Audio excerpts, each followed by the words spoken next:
আমি এখন আছি ধানবাদ রেলওয়ে স্টেশনে। তোমরা যদি কখনো ধানবাদে আসো বা কম সময়ের জন্য যদি তোমরা ছুটি পাও তাহলে তোমরা ধানবাদে চলে আসবে। ছেড়ে দিল।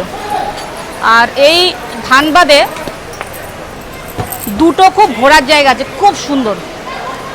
একটা হচ্ছে তোপকাচি হ্রদ আর একটা হচ্ছে ভাটিন্ডা ওয়াটারফল। তোমরা যদি কখনো কম সময়ের জন্য ছুটি পাও তোমরা ধানবাদ চলে আসবে। এখান থেকে মানে স্টেশন থেকে বাইরে বেরিয়ে তোমরা টেম্পো পাবে, রিজার্ভ করে চলে যেতে পারবে ভাটিন্ডা ওয়াটারফল। খুব সুন্দর জায়গা। আমার যাওয়া হয়নি, তার কারণ কয়েকদিন আগে বর্ণালী মা ভাই এই ধানবাদে এসছে। এখানে আমার দাদার বাড়ি, এই ধানবাদে আমার দাদার বাড়ি। তো ওরা গেছিল, সেই জন্য ওরাই আমাকে বলছে যে খুব সুন্দর জায়গা ভাটিন্ডা ওয়াটারফল, আর তোপচাচির হ্রদটাও নাকি ভালো। তো এই হচ্ছে ধানবাদ জংশন রেলওয়ে স্টেশন, আর ছেড়ে দিল ধানবাদ।